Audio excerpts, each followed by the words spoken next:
అర్హతే లేని నన్ను ఎన్నుకున్నావు, యోగ్యతే లేని నన్ను నీ కొరకు పిలిచావు.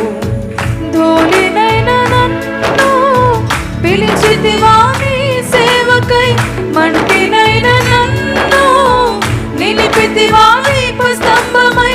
ధూళినైన నన్ను పిలిచితివా నీ సేవకై, మంటిన